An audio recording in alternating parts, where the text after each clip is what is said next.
어제 또 트럼프 대통령이 이란하고 생산적인 대화를 했다 이렇게 얘기를 했더니 또 이란이 전면 부인을 하는. 우선 트럼프 대통령의 이란 전쟁 관련된 발언들을 좀 모아왔는데요. 3월 초부터 이제 최근까지 발언들이고 보면은 재밌어요. 아유, 너무 재밌. 네, 이 표 보고 저 진짜 빵 터졌어요, 진짜. 이 뭐 전쟁에서 이겼다는 거야 아니냐, 아니면 뭐 이란을 내가 공격하겠다는데 도와달라는 건지, 아니면 내가 다 해결하겠다는 건지, 뭐 나토에서 이제 탈퇴하겠다는 건지, 아니면 나토에 도움이 필요하다는 건지 보면은 되게 좀 헷갈립니다. 이 트럼프 대통령의 의중을 한 번에 파악하기가 좀 어렵고요. 이게 저는 트럼프 대통령의 특성이라고 생각합니다. 이 정치적으로 이런 이제 발언들을 하면서 이 관심도와 그리고 이제 세계의 여러 이제 도움들을 이끌어내는 거죠. 이 트럼프 대통령의 방식이라고 생각을 하고요.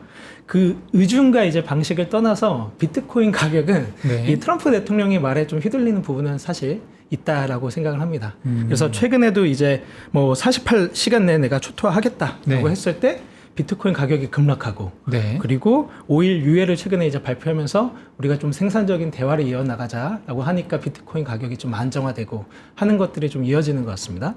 근데 이 5일 유예라고 했을 때 이 5일 내에 어떤 그 생산적인 얘기들이 나올지, 아니면은 또 한 번에 또 지지부진한 이런 흐름들이 이어질지는 좀 예측하기 어려운 것 같아요. 그렇죠. 5일 내라고 했는데 벌써 하루 지났잖아요, 사실. 그렇죠. 네. 맞습니다. 이제 시간별로. 4일밖에 안 남았는데. 그 5일이 네. 사실 지금 이 인도양을 거쳐서 지금 중동으로 가고 있는 미국 군인들 있잖아요, 해병대가. 네. 도착하는데 걸리는 시간이 5일이래요. 그래서 5일을 한 거라는 얘기가 있습니다. 그리고 금요일에 미국 시장 닫히면 또 뭔가 군사적인 액션 하지 않겠냐, 뭐 이런. 그러니까 지금 시장이 난장판이에요. 그러니까요. 예, 뭐 대통령의 말이 있으면 그것을 신뢰하는 것이 너무 당연하고, 예, 그런데 지금 아무도 믿지를 못하고 있고 그런 상황인 것 같습니다. 맞아요. 애인이 이렇게 말해도 헤어질 것 같아요, 솔직히. 애인이 이렇게 정신이 이렇게 없잖아요. 얘기 안 할 것 같습니다. 한 3월 7일 정도에 헤어졌어요. 저는. 그러니까. 네, 지금까지 뭔 소리야? 너 어쩌자는 그쵸. 거야? 밥 먹자는 거야? 뭐 양식 먹자는 거야? 뭐 그렇죠. 하자는 거야? 이제 이러면서. 이미 패배시켰다라고 했는데 네. 다시 또 뭐자 공격하겠다고 하고 네. 도와달라고 하고 정신이 좀 없죠. 네. 예. 어쨌든 뭐 기관 투자자들이 많이 들어오면서 시장에 이제 비트코인 가격이 변할 때 우리가 뭘 참고해야 되느냐, 이런 또 얘기들이 많이 있었잖아요. 그래서 그동안에 많이 나왔던 얘기가 뭐 인플레이션 봐야 된다, 아니면 달러 인덱스랑 관련이 깊다, 뭐 시중 유동성 풀리는 거 봐야 된다, 그리고 이제 사실 지정학적 위기 이런 부분, 전쟁이 자주 나는 건 아니었는데 네. 크게 22년에 우크라이나 러시아 전쟁이 있었고 26년에 지금 이란 미국 전쟁이 있는 것 같습니다. 대표님 아까 말씀하신 걸로 봤을 때는 지금은 전쟁 봐야 될 시기다, 이런 해석으로 봐도 될까요? 네, 전쟁을 봤을 때 저희가 좀 참고할 만한 재밌는 지표들이 있어서 제가 네. 좀 뒤에 가져와 보기는 했고요. 우선 비트코인을 봐야 되는데, 비트코인이 제가 이제 25년 10월에 비트코인 메나라 그래서 아부다비에서 열렸던 비트코인 행사가 있습니다. 거기서 이제 각국의 비트코인 트레저리 상장사 기업들 대표들도 오고, 마이클 세일러도 오고, 저도 오고, 저는 뭐 미천하지만 그래도 거기서 이제 컨퍼런스에서 회의를 하긴 했었거든요. 그때 셀러가 했던 재밌는 표현이 있어요. 비트코인이 디지털 캐피털에서 디지털 크레딧, 그리고 디지털 머니로 갈 거다라고 얘기를 했고, 이 디지털 크레딧이라는 표현이 중요한데 신용이라는 얘기죠. 비트코인이 신용이라는 얘기입니다. 네. 잘 안 와닿죠. 네. 네, 그렇죠. 이 좋은 자산을 갖고 있으면 신용이 생긴다는 거는 다들 이해하잖아요. 뭐 부동산, 차, 이건 신용이죠. 그럼 그쵸. 비트코인은 신용이냐라고 봤을 때 셀러는 신용이라고 얘기하는 겁니다. 그거는 이제 비트코인이 가진 이 여러 가지 특성들이 있지만 기본적으로 희소성이라는 이 속성에 기반해서 비트코인은 크레딧이야, 신용이 될 수 있어라고 얘기를 했고요. 이 신용 상품을 마이클 셀러가 만들었어요. 작년에 만들어서 이 STRC라는 상품을 통해서 비트코인을 조달합니다. 그래서 이게 되게 재밌는 특성이고요. 원래 이제 마이클 세일러가 비트코인을 모았던 게 언제부터냐면 2020년도부터입니다. 근데 그때는 하락장에 비트코인을 못 샀어요, 잘. 근데 지금은 이 신용 상품을 만들어서 비트코인을 좀 잘 사고 있다. 그래서 이런 흐름들을 좀 보면 좋고요. 사실 이런 류의 그 STRC와 같은 기법들을 쓰는 기업들이 많지는 않습니다. 미국에서 한 2개 기업 정도. 그래서 스트래티지, 그리고 스트라이브, 그리고 일본에서 메타플래닛이 하겠다라고 했는데 아직 잘 하고 있는 것 같지는 않고요. 그래서 좀 그런 흐름들을 좀 재밌게 보고 있습니다. 신용이라고 하면은 저는 딱 먼저 생각나는 건 역시 이제 신용이니까 이율이 있지 않습니까? 이율이라는 거는 이제 그 신용의 어떤 적합성, 적정성, 크기 뭐 이런 것들을 이제 보여주는 지표잖아요. 네, 맞습니다. 비트코인 같은 경우는 신용을 그러면 어떤 이율로 측정을 하게 됩니까? 꽤 높게 줍니다. 얼마? 10% 연 10% 이상을 주고 있고요. 최근에 스트레티지에서 이 확신은 뭐냐면 비트코인이 연평균 성장률이 그것보다 훨씬 더 상회할 것이다. 라는 그 빌립에서 이제 시작되는 거다라고 볼 수가 있고요. 물론 이제 최근 10년간의 비트코인 상승률 보면은 어마무시하죠. 왜냐면은 신생 자산이었기 때문에 훨씬 더 높고요. 50~60%에 육박하긴 하는데, 물론 이제 최근 연도로 보면은 이제 좀 그것보다 훨씬 더 적기는 합니다. 근데 금이 최근에 10년간 상승률이 10%가 넘어요. 근데 예, 금이. 그래서 금과 비트코인을 비교했을 때 저는 비트코인이 더 업사이드 크다고 생각하거든요. 그래서 그 정도의 신용을 주고도 내가 비트코인을 계속적으로 사고 보유를 오랫동안 할 수 있다면 좋다라고 보는 거죠. 그래서 비트코인으로 좀 안정적인 이율을 받고 싶으신 분들은 최근에 미국에서 STRC 많이 구매하십니다. 네. 그리고 스트레티지는 그 돈으로 비트코인을 삽니다. 저희도 사실 이제 그 시황 방송 예. 들어오시기 전에 30분 일부에 하는 게 있거든요. 예. 여러 차례 한 서너 번 정도 STRC가 펀딩을 굉장히 많이 성공했다. 그것도 좀 재밌는 부분이 사실 생긴 지는 좀 오래 몇 달 됐잖아요. 네. 근데 갑자기 이번 달부터 돈이 많이 들어오기 시작했어요. 네네. 이유가 있나요, 특별히? 우선 지금 같은 시기에 비트코인을 사는 게 좋다라는 게 그런 판단이 있었다. 네, 맞습니다. 기업 입장에서도 마찬가지고, 그리고 개인 입장에서도 야, 비트코인은 좀 떨어지고 있는데 오히려 이자로 이렇게 받는 것들은 좋은 것 같아. 자산가 분들은 오히려 안정적인 수익률을 추구하시는 경우들이 되게 많이 있거든요. 네. 그래서 월스트리트에 계신 분들도 STRC 선호하시는 비트코이너들이 있어요. 그래서 그런 흐름들이 좀 들어와 있는 게 좀 재밌는 부분인 것 같습니다. 그래서 말씀하신 거 종합해 보면 어쨌든 지금 전쟁 중이라 뭐 트럼프 말에 굉장히 휘둘리고 힘들지만 평소 같으면 사실 이제 연준에서 얘기하는 FOMC에서 보통 나오게 되는 그런 기준금리라든지 특히 미국 기준금리 유동성 이런 걸 많이 봤잖아요. 근데 네. 이제 앞으로는 뭘 봐야 될 거냐면 비트코인의 그 자체에 따라 붙는 이율, 이 크레딧을 신용을 봐야 되는 시대가 올 것이다. 이렇게 이제 말씀하신 걸로. 네네, 맞습니다. 비트코인이 결국에는 뭐냐고 생각하냐, 비트코인이 뭐냐라는 질문을 던졌을 때 저는 결국에 비트코인은 돈이다 라고 생각을 합니다. 그래서 질문을 잘해야 되잖아요. 네. 야, 비트코인 뭐야? 라고 물어봤는데 그 대답하는 게 저는 다 다르다고 생각하거든요. 근데 미국에서 이제 유명한 비트코이너들의 대답은 일관적이에요. 비트코인 마이클 살러도 그렇고 리날랜도 그렇고 비트코인은 돈이다 라는 얘기를 하는 거고요. 비트코인이 돈으로 가려면 디지털 캐피털 크레딧 머니의 과정을 거쳐야 되는데 지금은 이제 신용을 쌓는 과정을 거치고 있고, 디지털 머니로 간다면 그럼 뭐냐? 교환이 돼야 되잖아요. 결제 송금을 해야 되는데 이 기술은 이제 비트코인의 라이트닝 네트워크라는 기술로 비트코인 결제 송금 인프라가 깔리고 있어요. 글로벌적으로. 그래서 전년 대비해서 한 400% 정도 이 인프라가 더 올랐거든요. 어답션이. 그래서 이런 것들을 보면 재밌다라고 좀 말씀드리고 싶습니다. 네. 디지털 머니로서 비트코인 속성에 대해서 굉장히 상세하게 잘 설명해 주셨는데 말이 나왔으니까 우리 이제 디지털 머니 쪽으로 다른 쪽으로 또 얘기를 좀 해볼게요. 가장 좀 최근에 나왔던 뉴스는 그 원화로 투자하는 코인 상품을 이제 출시를 했다. 월가에서 네. 시타델 증권에서 아마 어제자로 뉴스가 나왔던 것 같은데 이건 또 뭔 얘기입니까? 이 네. 원화로 투자하는 코인 상품이 저도 이제 급하게 좀 재밌게 찾아봤는데 네. 이게 보니까 이제 요즘 이제 뉴스에서 나온 이 상품은 쉽게 말하면 원화 스테이블 코인이 있어요. 네.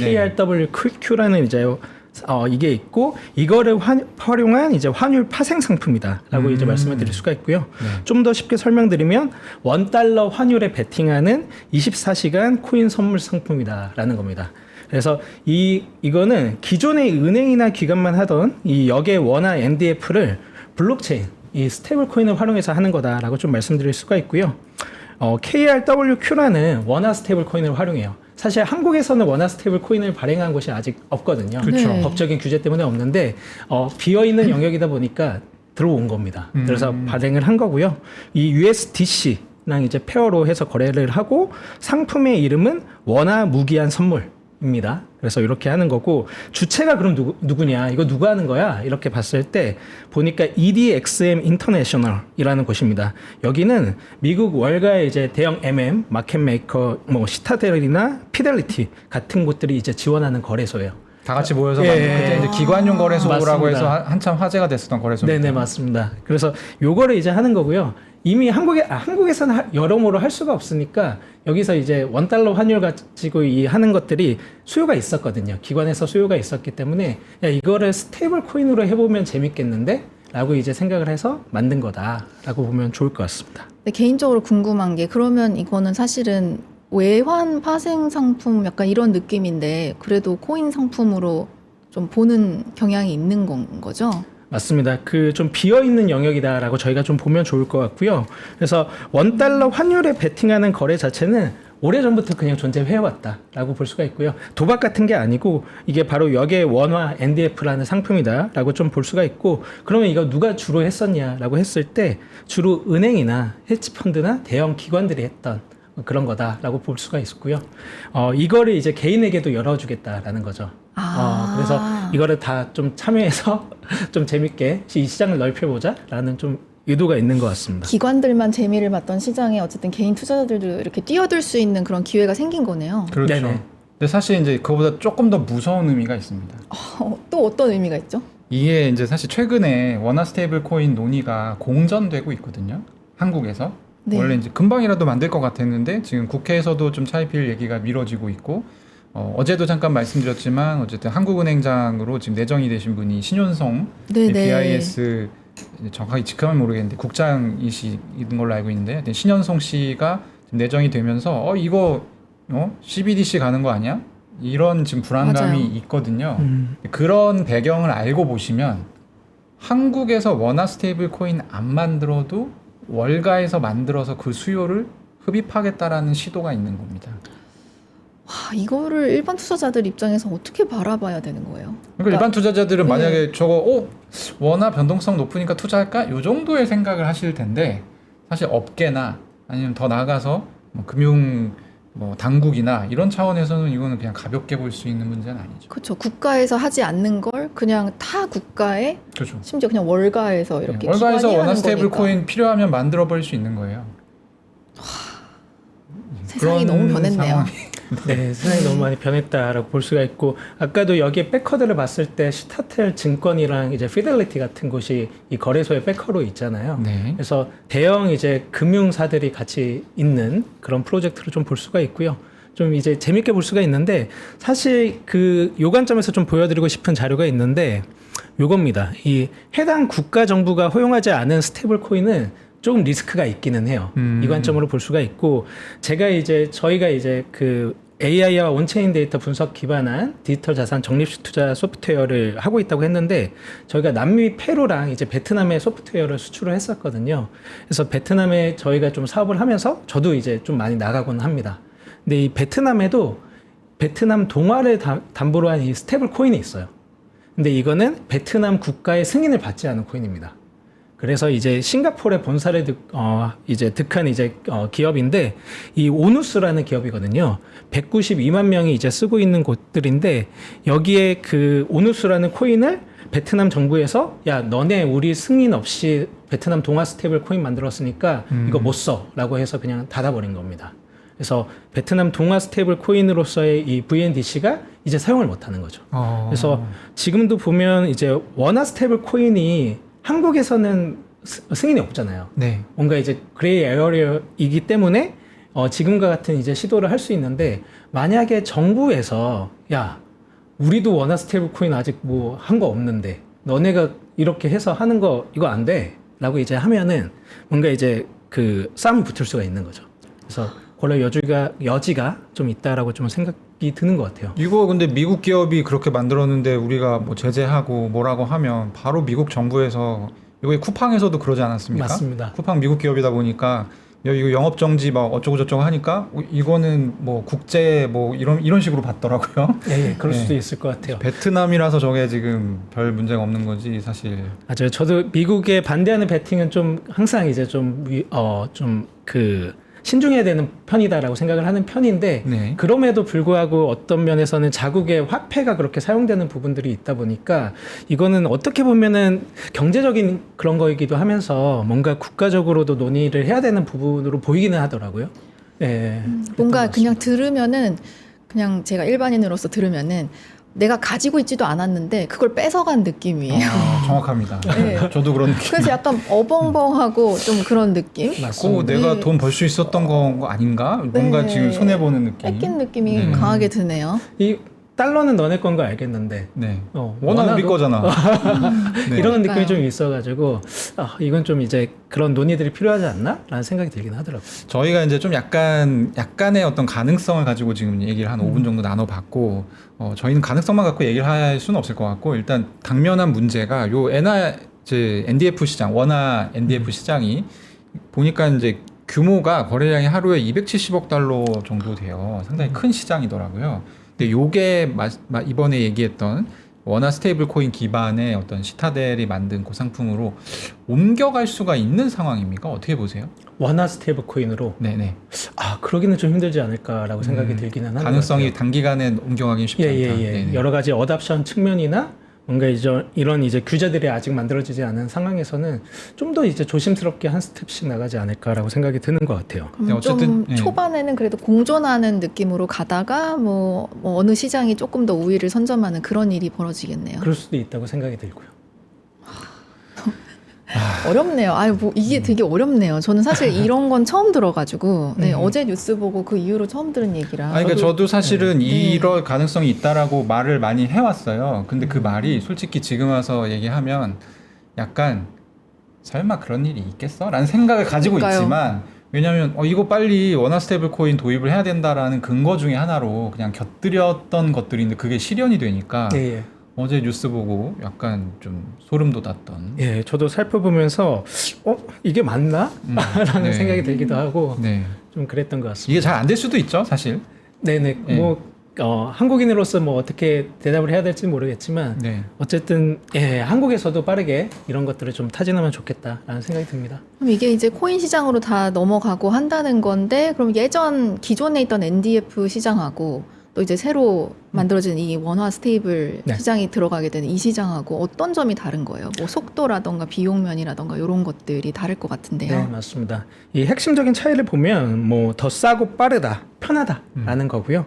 이 차이들을 좀 봤을 때 기존 역의 원화 NDF 시간은 당연히 저희도 그렇게 은행을 이용하면 그렇지만 은행 영업 시간에 맞춰서 제한이 있지만 거래소가 24시간이라는 거 저희가 알듯이 디지털 자산 거래소가 이것도 24시간 365일 풀가동이 가능하다라고 얘기를 할 수가 있고요.